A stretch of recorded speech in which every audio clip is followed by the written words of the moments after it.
दोस्तों, बहुत समय पहले की बात है। किसी नगरी में एक युवक रहा करता था। वह युवक बहुत ही शर्मीला था। वह इतना शर्मीला था कि जब भी उसके सामने कोई नया व्यक्ति आ खड़ा होता तो उसे कोई बात तक भी नहीं करता था।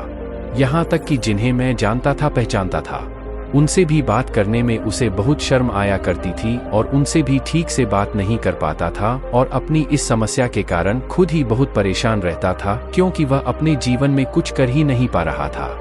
धीरे धीरे समय बीतता गया और समय बीतने के साथ साथ उस युवक की शर्माने की आदत भी बढ़ती चली गई, जिस कारण वह अत्यधिक निराश रहने लगा, परेशान रहने लगा, चिंतित रहने लगा। उसे यह समझ नहीं आ रहा था कि वह अपनी इस समस्या किस तरह से छुटकारा पाए। उसके घर वाले नहीं आपको उसकी इस समस्या को लेकर बहुत चिंतित रहने लगे थे। वे सोचते थे इसका क्या होगा, या अपने जीवन में कुछ कर पाएगा भी या नबी। वह कहीं पर काम के लिए जाता तो लोग उसके इसकी वेपन का फायदा उठाते हैं, उसे परेशान करते हैं, ना कुछ ज्यादा कह नहीं पाता था, जिस कारण उसे कोई कुछ भी कह देता और वहां से चयनित सब कारणों की वजह से उसका मन कहीं भी किसी भी काम में नहीं लगता। हर काम को कुछ ही दिनों में छोड़ दिया करता। उसके मन में बहुत कुछ चल रहा था। उसके मन में विचारों के तूफान उठ रहे। वह सबसे बहुत कुछ कहना चाहता था, लेकिन अपनी इस आदत के कारण किसी से कुछ नहीं कह पा रहा था। मैं अंदर ही अंदर कोटा जा रहा था।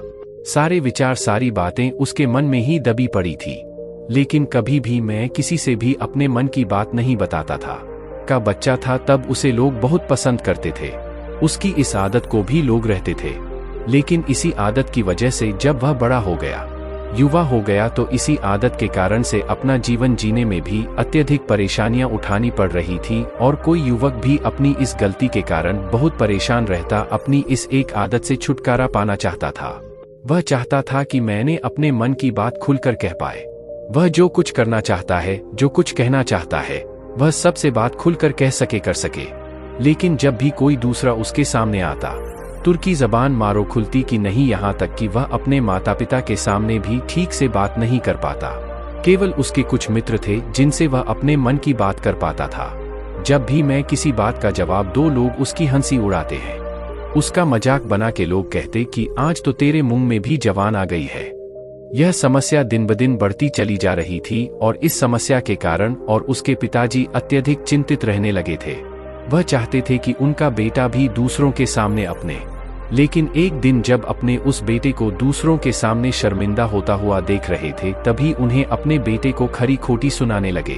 उन्होंने उसे इतना दिया, लड़का अत्यधिक क्रोधित हो गया और वहां से बिना कुछ कहे तो वहां से चला गया। शाम हो चुकी थी और अब तक उनका बेटा घर नहीं लौटा था। माता और पिता दोनों बड़े ही चिंतित थे। वे अपने बेटे को वापस घर पर देखना चाहते थे, लेकिन युवा लड़का तो भागते भागते पहाड़ की चोटी पर जा पहुंचा था। वह वहां से नीचे की ओर झांक रहा था और ईश्वर से कह रहा था कि भगवान, आपने मुझे ऐसा क्यों बनाया? लोग मेरा मजाक उड़ाते हैं, लोग मेरी हंसी उड़ाते हैं। जब मैं इस दुनिया में अपने मन की बात रख ही नहीं सकता, मैं किसी से कुछ कह भी नहीं सकता, तो फिर मैं जीवन को जीकर क्या करूंगा? जब भी मैं किसी से कुछ कहने की कोशिश करता हूं तो लोग मेरा मजाक बनाते हैं, मेरी हंसी उड़ाते हैं, यहाँ तक कि वह मुझसे कुछ भी कहकर चले जाते हैं और मैं उनका जवाब नहीं दे पाता। जीवन जीकर मुझे क्या मिलेगा, इसलिए मैं तेरे पास आ रहा हूँ। इतना कहकर जैसे ही वह युवक कूदने की तैयारी कर रहा था कि तभी पीछे से आवाज सुनाई पड़ी, बेटा तो बहुत आसान है, लेकिन इस जान को तुम वापस नहीं पा सकोगे। जैसे ही यह आवाज उसके कानों में पड़ी, वह पीछे मुड़कर देखने लगा। उसने जैसे ही पीछे मुड़कर देखा, उसने पाया कि एक भी उसके पीछे खड़े देखकर मदरसा के और अपने कदम पीछे खींच लिए। चुपचाप वहां पर खड़ा हो गया। अपनी आदत के कारण भगवान से कुछ कह नहीं पा रहा। सभी बौद्ध भिक्षु उसी वक्त से कहते हैं, बेटा क्या बात है, आखिर तुम यहाँ पर क्या कर रहे हो और तुमको क्यों समाप्त करना चाहते हो? यार, मोर जीवन बहुत कम लोगों को नसीब होता है और तुम्हें यह जीवन व्यर्थ लगता है। इस पर वह युवक कहता है, नहीं, कुछ नहीं, मैं तो बस यहाँ पर खड़ा होकर देख रहा था। तभी बौद्ध भिक्षु उसी वक्त से कहते हैं, बेटा मैं जानता हूँ कि तुम यहाँ पर क्या करने आए थे। तुम मुझसे कुछ नहीं छुपा सकते, लेकिन मैं चाहता हूँ कि तुम अपनी समस्या मुझसे खुद बताओ, तभी मैं उसका समाधान तुम्हें बता पाऊंगा। यदि तुम चाहते हो कि कोई तुम्हारी मदद करे तो उसके लिए पहले तुम्हें ही आगे बढ़ना होगा। यदि तुम चाहते हो कि मैं तुम्हारी समस्या का समाधान करूं तो तुम्हें मुझे अपनी समस्या बता नहीं होगी, वरना मैं कुछ नहीं कर सकूंगा। उन बौद्ध भिक्षुओं की यह बात सुनकर वह युवक कहता है, मैं ठीक हूं। उसी वक्त की आवाज सुनकर बहुत अफसोस युवक से कहते हैं, ठीक है बेटा, यदि तुम नहीं चाहते कि मैं तुम्हारी मदद करूं तो कोई बात नहीं, मैं तुम्हारी बात पर बात कर लेना। लेकिन तुम्हें भी मेरी एक बात पर विश्वास करना चाहिए कि मैं तुम्हारी मदद के लिए ही यहाँ पर आया हूँ। तुम चाहो तो तुम अपनी समस्या मुझे बता सकते हो और मैं तुम्हारी इस समस्या का समाधान भी। अब इसका जवाब देते हुए युवक को बहुत दिनों से कहता है कि नहीं, मैं ठीक हूँ, आप जाइए। इस पर वह बौद्ध भिक्षु उस युवक से कहते हैं, ठीक है बेटा, यदि तुम चाहते हो कि मैं यहाँ से चला जाऊँ तो मैं यहाँ से चला जाता हूँ, लेकिन मेरी एक बात याद रखना, मेरे जाने के बाद मैं तुम्हारी कोई मदद नहीं कर पाऊंगा और हो सकता है कि तुम्हारी मदद के लिए कोई और आगे भी ना आए। इतना कहकर बहुत दुख में छुपी छुपी और मोर अपने मार्ग में आगे बढ़ने लगे। युवक वजूद पर खड़ा होकर यह सब देख रहा था। जैसे ही वह कुछ दूर पहुंचे तभी उस युवक ने जोर से आवाज लगाई, गुरुदेव, मेरी समस्या बहुत बड़ी है, क्या आप उसका समाधान कर सकेंगे? क्या आप मुझे उसका समाधान दे सकेंगे? यह सुनकर बहुत दुखी हूँ। वहीं पर खड़े हो गए। पीछे मुड़कर उन्होंने उस लीवर की बात का जवाब देते हुए कहा, बेटा, इस दुनिया में कोई भी ऐसी समस्या नहीं है जिसका कोई समाधान ना हो। यदि तुम मुझे अपनी समस्या बताओगे तो मैं उसका बच्चे करूंगा कभी। वह युवा कौन बौद्ध भिक्षु से अपनी समस्या बताते हुए कहता है, गुरुवर, मेरी एक बहुत बड़ी समस्या है कि मैं शर्मिला, जिस कारण मैं किसी से कोई बात नहीं कर पाता। यहाँ तक कि मैं अपने मन की बात भी किसी को नहीं बता पाता। जब भी मैं किसी से बात करने की कोशिश करता हूँ तो लोग मेरा मजाक उड़ाते हैं, मेरी हंसी उड़ाते हैं। जब भी मुझे कोई खरी खोटी सुनाना है, उल्टी सीधी बातें करता है तो मैं उनका जवाब नहीं दे पाता। लोगों की तरह चालाक बनना चाहता, लोगों की तरह बातों का जवाब देना चाहता, अपने मन की बात करना चाहता हूँ। मैं इस दुनिया के साथ कदम से कदम मिलाकर आगे बढ़ना चाहता हूँ, या कोई समाधान है? उन बच्चों ने उस युवक की सारी बातें ध्यानपूर्वक सुने और फिर जवाब देते हुए कहते हैं, बेटा, जरूरत से ज्यादा शर्मिला, इसका अर्थ यह है कि तुम्हारे अंदर है जिसे तुम पहचान नहीं पा रहे हैं, जिस कारण उसका समाधान करने में भी असमर्थ हूँ। शर्म करना अलग बात है और डरना अलग। जब हमारे भीतर डर होता है तब हम कहीं भी किसी से भी कोई भी बात नहीं कर सकते। हमें चारों तरफ केवल 4 ही नजर आता है और हम हर जगह से डर पर ही रहते हैं। लेकिन इसे शर्माना नहीं कहते। शर्म तो बस एक हद तक तुम्हें सुप्रभात बहुत ही खूबसूरत से कहते हैं। बेटा, हम सबसे अधिक किससे शर्माते हो? इसका जवाब देते हुए कहता है, गुरु, मुझे अपने पिता से बात करने में, मैं उनके सामने कुछ बोल ही नहीं पाता। कभी वह बौद्ध भिक्षु उस युवक से कहते हैं, अच्छा तो यह बताओ, जब तुम अपने पिता से बात कर रहे होते हो या फिर बात करने का प्रयास करते तो तुम्हारे मन में कैसे ख्याल आते हैं? इसका जवाब देते हुए कहता है, गुरुवर, जब भी मैं अपने पिता से बात करने का प्रयास करता हूँ तो मुझे ऐसा लगता है कि मानो मेरे पिता अभी मुझ पर खुद करेंगे, मुझसे या नाराज हो जाएंगे और कहीं ना कहीं मुझे कि मैं कुछ गलत बात ही करूंगा। यहाँ तक मेरे मन में ऐसे भी ख्याल आते हैं कि शायद मेरे पिता मुझसे प्यार ही नहीं करते। परंतु गुरुवर, आप कहते हैं कि शर्मा अलग है और डरना अलग बात है, तो क्या कोई ऐसा उपाय है जिससे मुझे डर ही ना हो? क्या कोई ऐसा रास्ता है जिससे मेरे अंदर का यह डर पूरी तरह से समाप्त हो जाए? कृपा करके मुझे इस समस्या का समाधान बताइए। मुझे अपने घर से बाहर निकलना है। मुझे लोगों की तरह अपने जीवन को खुलकर जीवन की सारी बातें सुनकर बौद्ध भिक्षुक उसी वक्त कहते हैं, जाओ और अपने पिता से कहो कि मुझे कुछ काम करना है और उसके लिए मुझे आपसे कुछ धन चाहिए। यदि संशोधन भागने में कामयाब हो गए तो मैं तुम्हें तुम्हारी समस्या का समाधान अवश्य बताऊंगा। वह युवक काफी घबरा गया। उसने उस गुरुवर से कहा, हे गुरुवर, मुझे यह कार्य उनसे कुछ नहीं कर पाता। उनके सामने तो मेरी बोलती तक बंद हो जाती है। मैं उनसे धन भला कैसे मांग लूंगा? यह बात सुनकर बहुत दुख सुख उसी वक्त से कहते हैं, तब तो तुम्हारी कोई भी समाधान नहीं है और ना ही तुम कभी भी अपने जीवन को खुलकर जी पाओगे। यह बात सुनकर युवक उन देशों से कहता है, गुरुवार, ऐसा ना करें। कृपा करके मुझे कोई और कार्य बताइए, कोई ऐसा कार्य जिससे मेरे अंदर का डर पूरी तरह से समाप्त हो जाए। कोई ऐसा समाधान बताइए। इसका जवाब देते हुए बहुत भिक्षु सेवक से कहते हैं, बेटा, यदि तुम्हें अपने अंदर के डर को समाप्त करना है तो पहले तुम्हें मेरा यह कार्य करना होगा जो मैं। अरे कहाँ गए? युवक घबराकर काफी देर सोच विचार करने के बाद पुन गुरुवर से कहता है, ठीक है, यदि आप चाहते हैं कि मैं इस कार्य को करूं तो मैं इसे करने का पूरा प्रयास न कहकर भाई युवक अपने घर लौट जाता है। उसे देखकर उसके माता पिता बहुत खुश हो जाते हैं और वह युवक अपने पिता से डरते डरते कहता है, पिताजी मुझे आपसे कुछ बात कहनी है। उसके पिता कहते हैं, बोलो क्या बात है? युवक आगे कहता है, पिताजी मैं कुछ काम करना चाहता हूँ और उसके लिए मुझे आपसे कुछ नहीं चाहिए। क्या आप मुझे कुछ नाम दे सकते हैं? इतना सुनकर उस युवक के पिता ने उसकी ओर ध्यान से देखा। काफी देर देखने के बाद मैं खुशी से झूम उठे और तुरंत ही उन्होंने कुछ पल अपने पुत्र के हाथों पर रख दिया और कहने लगे, बेटा इतना धन काफी है कि तुम्हें और चाहिए? इसके जवाब में वह युवक अपने पिता से कहता है, नहीं नहीं पिताजी, इतना काफी है, मैं इतने से काम चला लूंगा। वह युवक को स्नान तुरंत दौड़ा दौड़ा और बौद्ध भिक्षु के पास लौटा और जो धनुष ने अपने हाथों में ले रखा था उसे दिखाते हुए भाग्य आता है। गुरुवर, जैसा आपने कहा था मैं धन लेकर आपके पास आ चुका हूँ। मैंने अपने पिता से धन मांग लिया है, अब मुझे आप मेरी समस्या का समाधान बताओ। तभी बौद्ध भिक्षु उस युवक से कहते हैं, अरे इतनी जल्दी क्या है, अभी तो तुम्हें मेरे लिए और काम करना है, तभी मैं तुम्हें तुम्हारी समस्या का समाधान अवश्य बताऊंगा और यदि तुमने इस कार्य को नहीं पूरा कर सके तो मैं तुम्हें कभी भी तुम्हारी समस्या का समाधान नहीं बताने वाला। सभी वही युवक खून बौद्ध भिक्षुओं से कहता है, एक गुरुवार अभी तो मैंने आपके लिए काम किया, आप मुझे एक और काम करने के लिए। सभी बौद्ध भिक्षु की ओर से कहते हैं, तुम्हें मेरे लिए एक और काम करना ही होगा। वह युवक एक बार फिर से काफी देर सोच विचार कर बहुत भी खुश रहता है। अच्छा ठीक है, बताइए अब मुझे क्या करना है?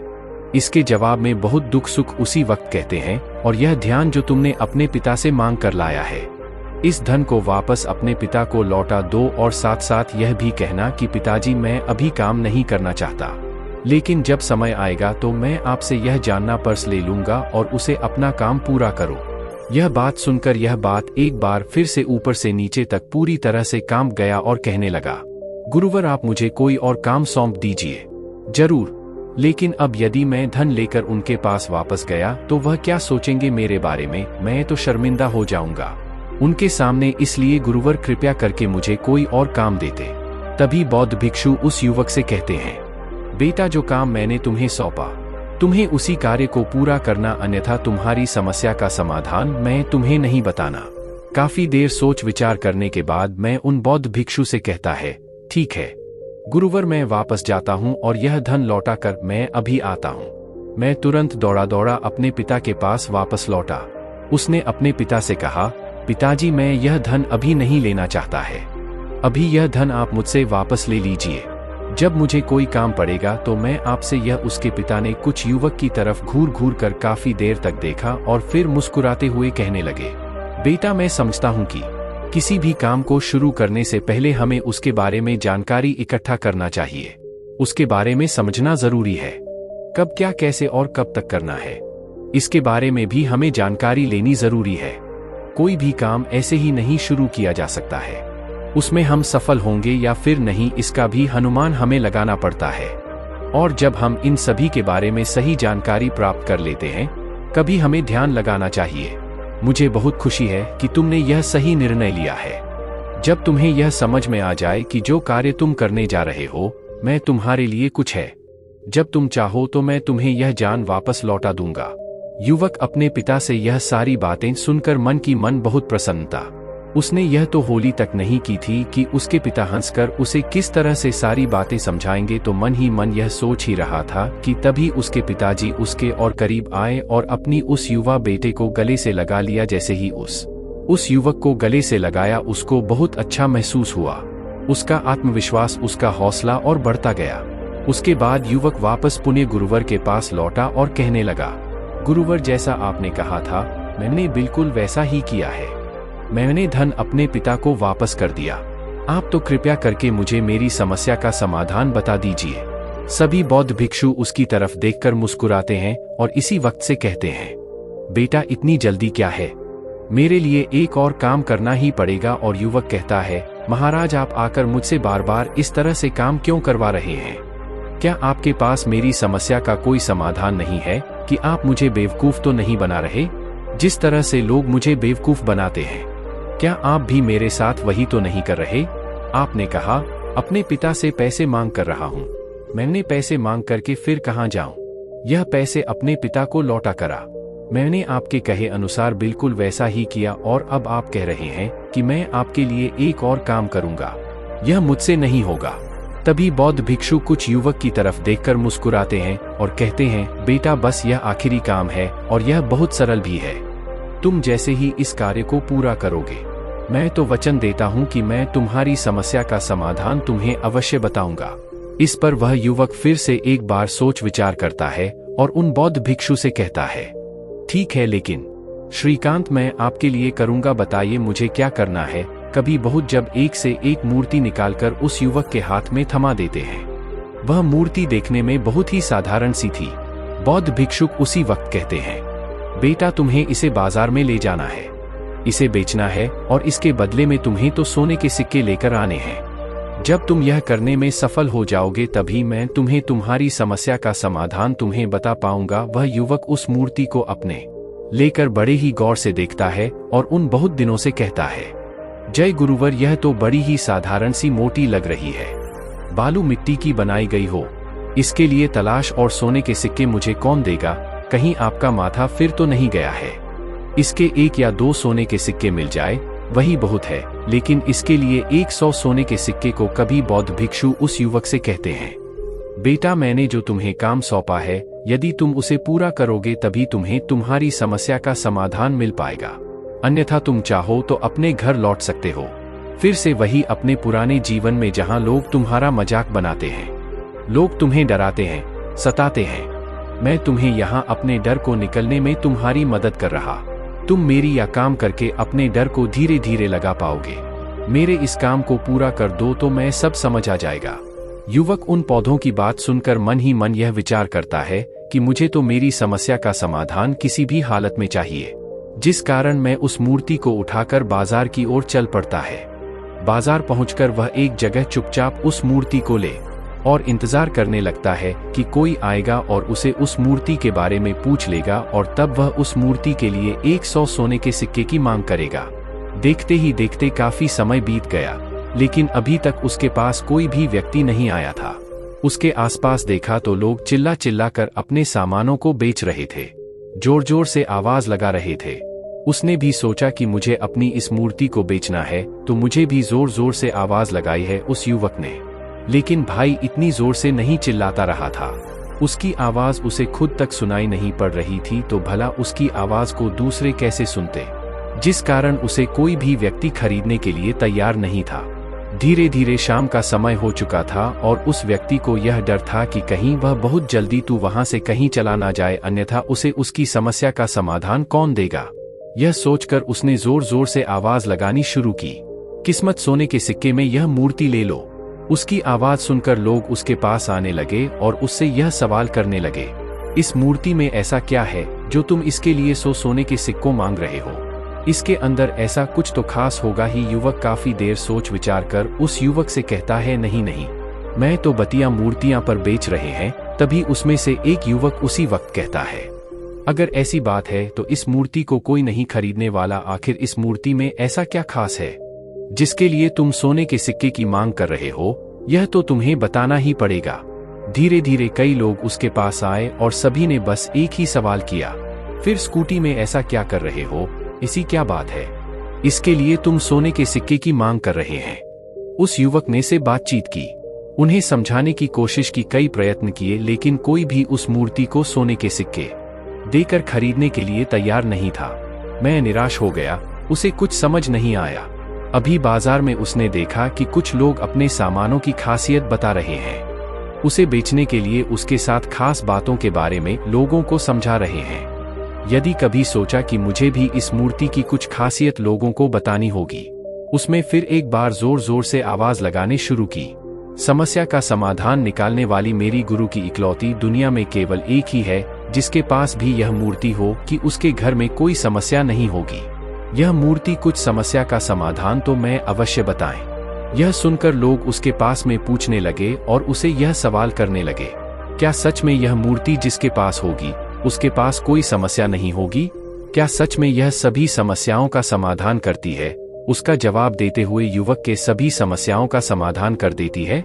यदि आप इस मूर्ति को ले जाते हैं, आपके घर में कोई भी समस्या होगी तो उसका समाधान यह आपको अवश्य बताएं कि चाहे कोई भी समस्या हो, कैसी भी समस्या हो, कैसी भी परिस्थिति हो, आपको इसका समाधान अवश्य मिलेगा। इतना सुनने के बाद अब वही एक मूर्ति सबको चाहिए थी। उस मूर्ति के दाम लगाने लगे। उसे 200 सोने के सिक्के तो कोई 400, कोई 600 तो कोई 1000 सोने के सिक्के देने के लिए तैयार था। उस मूर्ति की कीमत लगातार बढ़ती जा रही थी।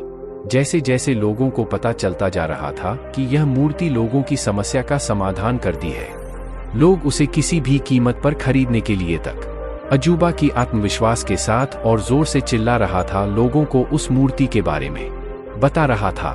अब उसके मन में कोई डर नहीं था। मैं लोगों को उस मूर्ति के बारे में पूरे आत्मविश्वास के साथ बिना घबराए उस मूर्ति की खासियत बताने में लगा हुआ था, जिस कारण लोग उस पर भरोसा कर रहे थे और मैं भरोसा लोगों की नजरों में नजर भी आ रहा था।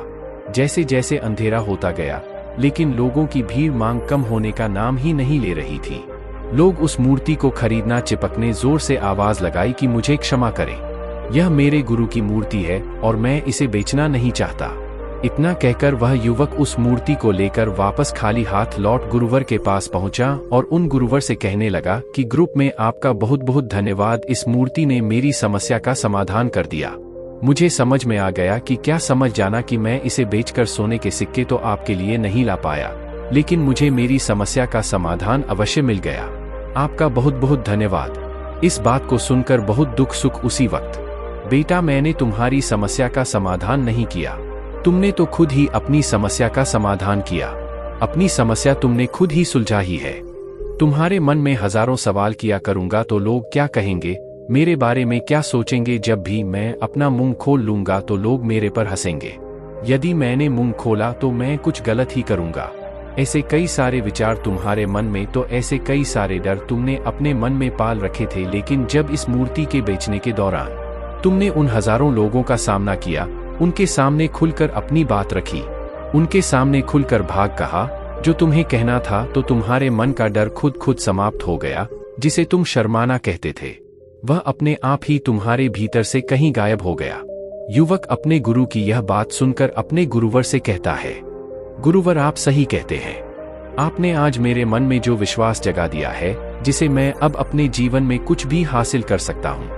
आपका बहुत बहुत धन्यवाद। डर को धीरे धीरे खत्म कर रहे थे। ना ही आपको शर्म आएगी और ना ही डर लगेगा। जब आपके भीतर का डर हमेशा के लिए समाप्त हो जाएगा, तो आप अपने जीवन में जो भी कुछ करना चाहते हैं, जो भी कुछ पाना चाहते हैं, उसका रास्ता आपके लिए पूरी तरह से साफ हो जाएगा और आप अपने मार्ग पर तेजी से आगे की ओर बढ़ने में सक्षम भी हो जाएंगे। इसीलिए क्या कहते हैं, क्या कहेंगे, यह सब छोड़ दीजिए और खुद पर विश्वास कीजिए, क्योंकि आप ही है जो अपने इस डर का सामना। अगर आप किसी ऐसे व्यक्ति को जानते हैं जो हर वक्त शर्म आता है या अपनी बात खुलकर लोगों के सामने नहीं रख पाता, तो यह वीडियो उनके साथ शेयर करना ना भूलें। दोस्तों, उम्मीद है कि आपने आज के इस वीडियो से जरूर कुछ ना कुछ सीखा होगा। ऐसे ही ज्ञान से भरपूर कहानियां सुनने के लिए सब्सक्राइब करें। और दोस्तों, हमें काफी सारे कमेंट से आए हैं यह पूछते हुए कि हम कहानियां कहां से लेते हैं। हमने इस बारे में सोचकर अपने मेंबर्स को यह कहानियां देने का फैसला किया है। तो अगर आपको कहानियां पढ़ना हो तो द ज्ञान इंस्पायर्ड चैनल को सब्सक्राइब करें। चलिए मिलते हैं एक और वीडियो में। अब तक के लिए अपना ख्याल रखें। नमो बुद्धाय।